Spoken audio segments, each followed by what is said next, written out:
లొంగిపోదువా, ఉన్నత బహుమానాలు కోల్పోదువా.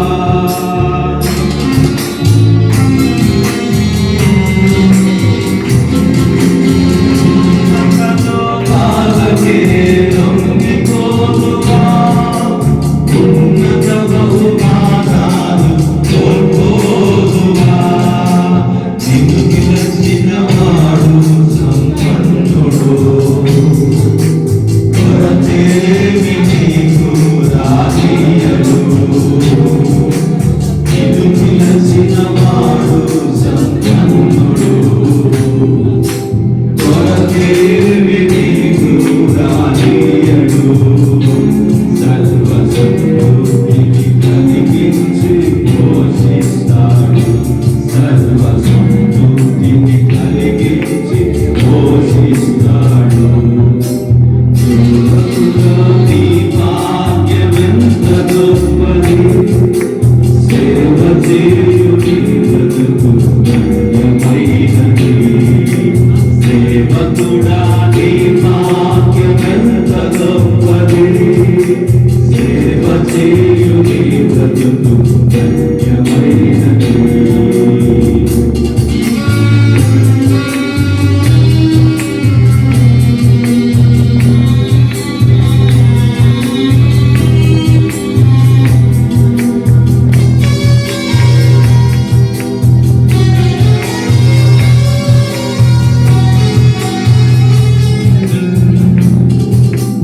సొంత మార్గములను నీవు ఎంచుకొనుమా, దైవ చిత్తమునకు నీవు ఉంచకొనుమా.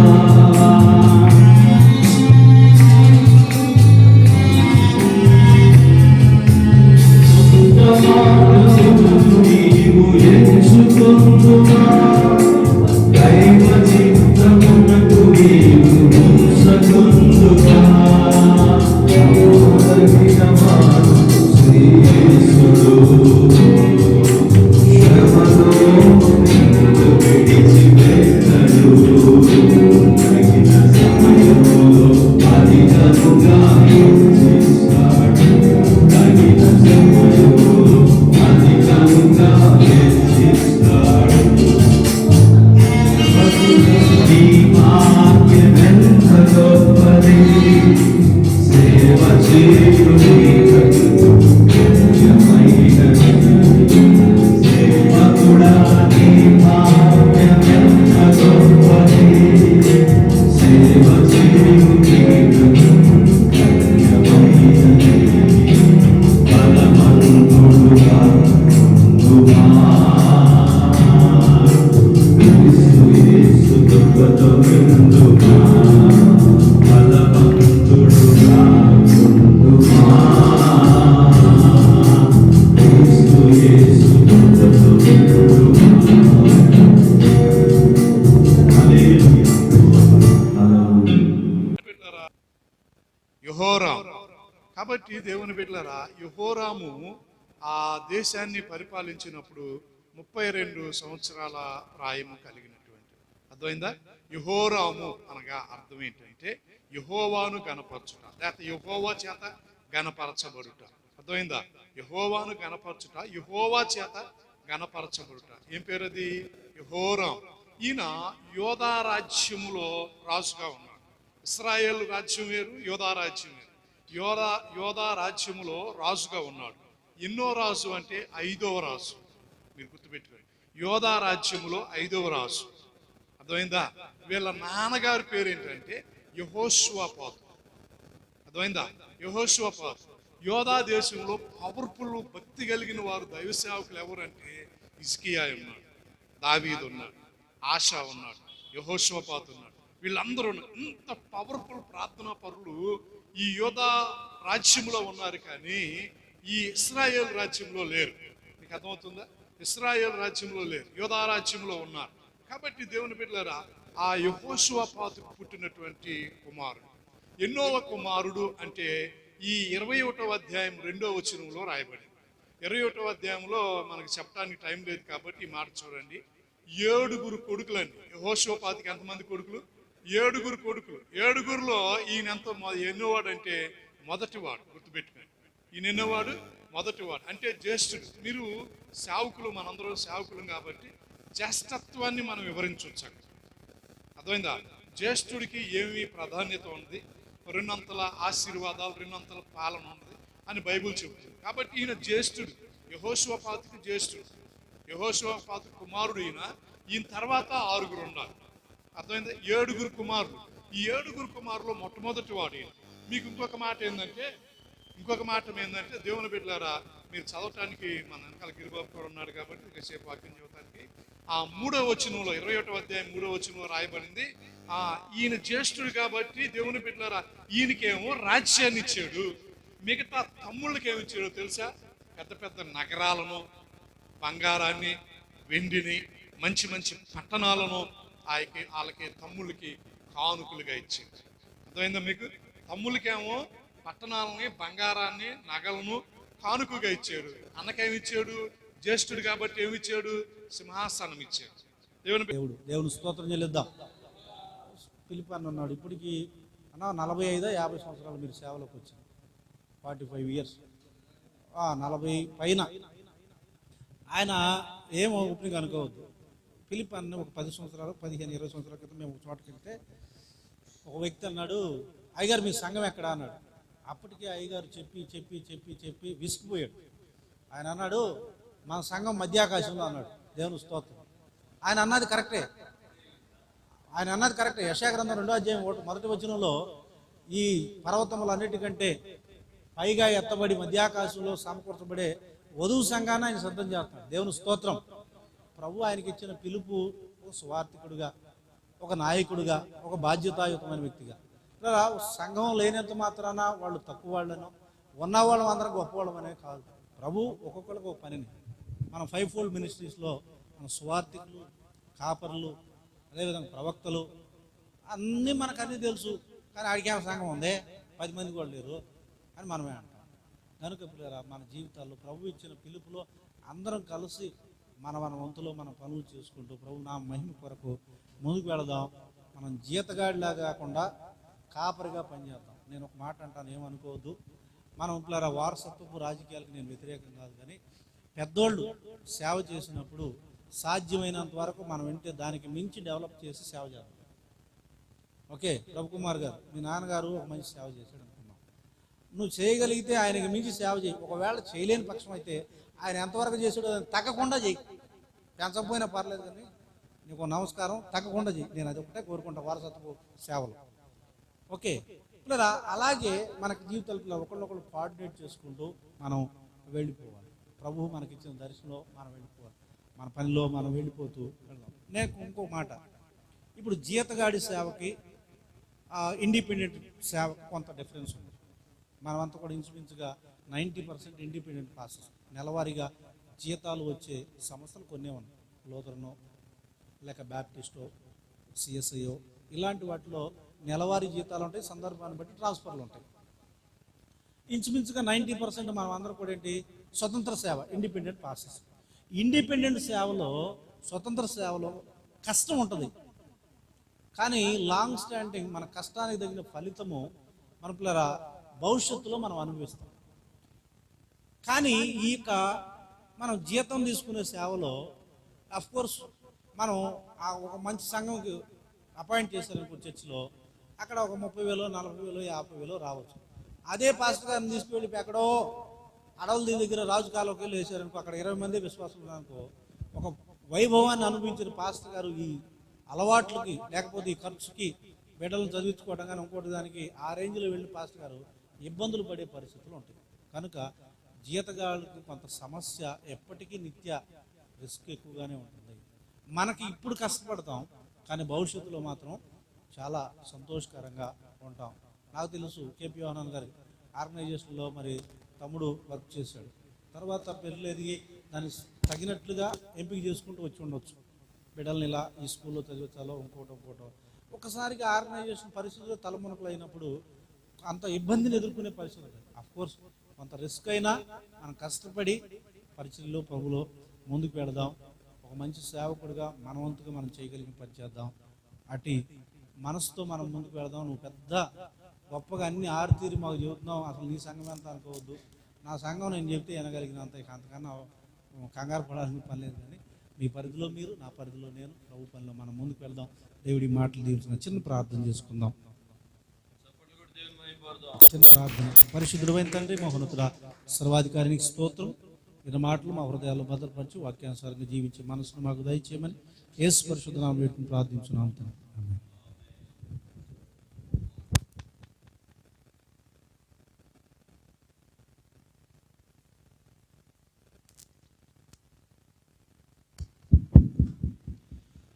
సంతోషంగా దేవునికి మహిమపడదాం. హల్లెలూయా, హల్లెలూయా, హల్లెలూయా.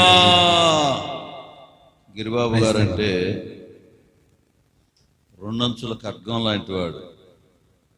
అప్పుడప్పుడు వాక్యం పరిగెత్తుతూ చెప్తాడు, ఇప్పుడు నిదానంగా ప్రశాంతంగా చెప్పాడు. అంటే రెండు వైపులా ఆ కత్తికి పోదనుంది. వాక్యం ఏంటంటే అరటిపండు తీసుకొని చక్కగా తొక్కవలిసి తినండని నోటి దగ్గర పెట్టినట్లుగా ఉంది కదా. ఆ దేవుడు ఆయన్ని, ఆయన కుటుంబాన్ని, మినిస్ట్రీని, పరిచర్ని అభివృద్ధి చేయాలని మరోసారి స్తోత్రం చేద్దాం. హల్లెలూయా. మంచిది. మన మధ్యలో ఉన్న సహోదరులు శ్రీకాంత్ డోలా గారు వచ్చి ప్రార్థన చేయాలని మనవి చేస్తున్నాను. ఈ పరిచర్య ఇస్సాక్ గారు మనకి మంచి అవకాశాన్ని ఇచ్చారు. వారి కుటుంబం కొరకు, పరిచర్య కొరకు, వాక్యం అందించిన దైవ సేవకులు, కూడి వచ్చిన వారందరి కొరకు ఫెలోషిప్ దినదిన అభివృద్ధి చెందాలని ప్రార్థన చేస్తారు. 2 మాటలు చెప్పచ్చు. 2 అంటే 4 అవుతాయో.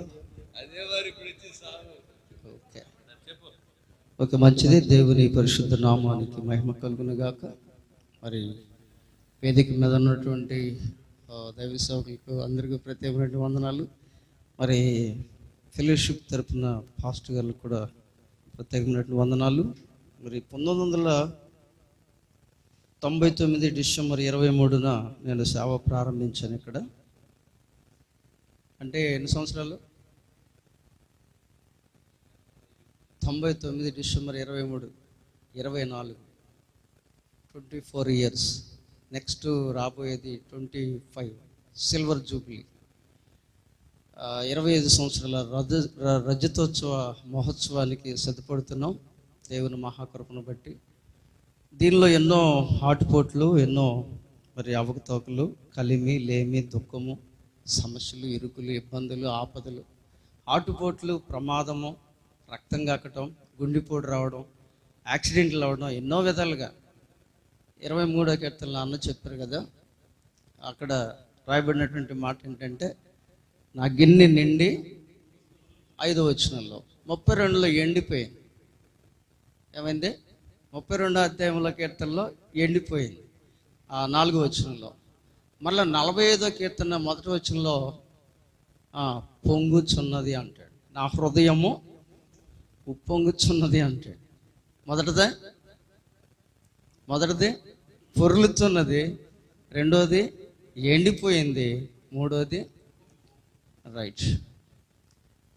కొన్ని పిక్చర్స్ ఎలా ఉంటాయంటే, ప్రారంభంలో బాగానే ఉంటుంది, కానీ మధ్యలోకి వచ్చేసరికి చాలా అలజడ, అసలు కన్ఫ్యూషన్ అనేది ఉంటుంది, అది కంక్లూజన్ అనేది రాదు. కానీ డైరెక్టర్ తీసుకెళ్ళి మళ్ళీ ఏం చేస్తాడంటే, హీరోను హెచ్చించేటట్లుగా డైరెక్టర్ సిద్ధపరుస్తాడు. మరి మన డైరెక్టర్ ఎవరు? పొంగించాడు, ఎండిపోయింది, మరలా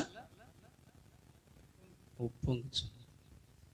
ఎనిహో దేవుని పిలుపు, దర్శనం అంటే తప్పకుండా దేవుడు ఎండిన దాన్ని మరలా చిగురించి పొంగిపోయేటట్లుగా, ప్రవహించేటట్లుగా చేయడానికి సంసిద్ధమే. ఈ పాస్టర్ గారు, యాకోబు పాస్టర్ గారు నాకు ఆదర్శం.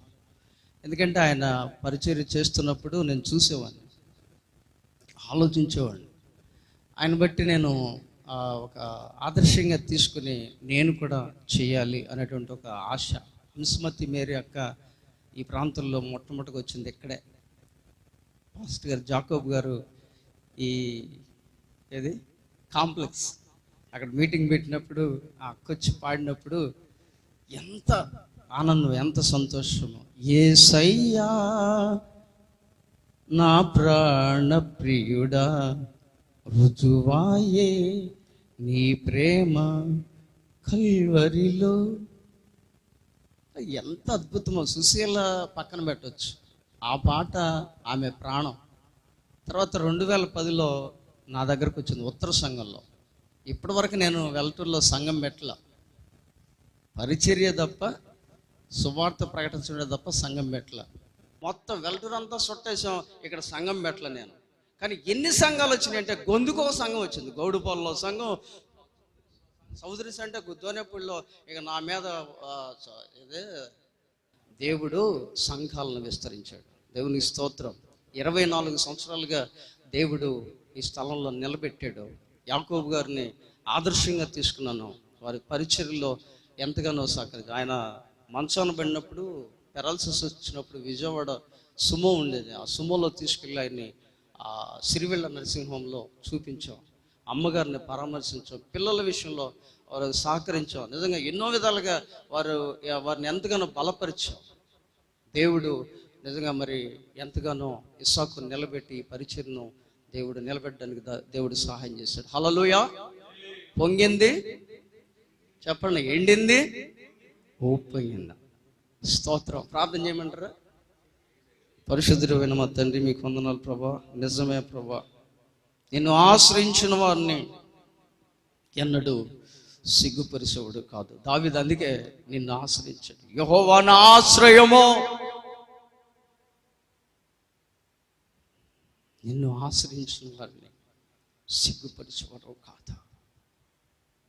నిన్ను ఆశ్రయించకే ఈనాడు మనుషులు లేమి, కలిమిలో, చితుకుబాటు, పరిస్థితులు, తారుమారు, దేన్నో ఆశ్రయిస్తున్నాడు. లోకంలో ఎన్నో ఆశ్రయిస్తున్నాడు. జీవాన్ని, రక్షణను, పరలోకాన్ని, సత్యాన్ని ఆశ్రయించలేకపోతున్నాడు. ప్రభా, మా పట్ల మీరు ఎన్నో మేళ్ళు మీరు చేశారు, ఎన్నో అద్భుతాలు మీరు చేశారు, ఇంకనూ చేసే దేవుడు మీరు. ఆయన మమ్మల్ని కాపాడుతూ మాకు ఇచ్చిన జీవితాలలో మేము చూడక మునిపే మాలో బలముండగానే, అయా ఇదిగో ప్రభువా, నమ్మకంగా చేయగలిగినంత శక్తి వంచన మేర నీవే రక్షకుడు అని చెప్పడానికి వారి ఆధ్వర్యంలో ఈ నామాన్ని మహిమపరిచాం. గొప్ప దేవుడికి వందనాలు. ఇస్సాకు రాజుకు నా తండ్రి నాయన యేసయ్య గారిని, వారి సంతతిని మీరు దీవించి ఆశీర్వదించమని ప్రార్థన చేస్తున్నాం. తండ్రి నీకు వందనాలు నాయన. ఈ యొక్క కమిటీని దీవించండి. పెద్దలైన వారు ఎనుగొండి ప్రోత్సహిస్తున్నటువంటి ప్రతి ఒక్కరిని, మీరు బాబు గారిని, వినోదనాథుని, గోపి గారిని, శ్రీకాంత్ గారిని, మీరు ప్రతి ఒక్కరిని మీరు దీవించి ఆశీర్వదించని ప్రార్థన చేస్తున్నాం. మరి ప్రేమ మీద ఏర్పాటు చేశారు నాయన. కొంచెం ఆలస్యమైందని నా ప్రభువా, మనసు నొచ్చుకోకుండా ప్రతి ఒక్కరు కూడా నాయన సంతోషంతో ఈ ఇందులో పాల్పొందే కృపను అనుగ్రహించండి. రేపు నా తండ్రి వచ్చే మాసంలో తండ్రి జరుగుతున్నటువంటి నా ప్రభువా, ఈ యొక్క నా తండ్రి ఫెలోషిప్ మీటింగ్ కూడా నా తండ్రి ప్రతి ఒక్క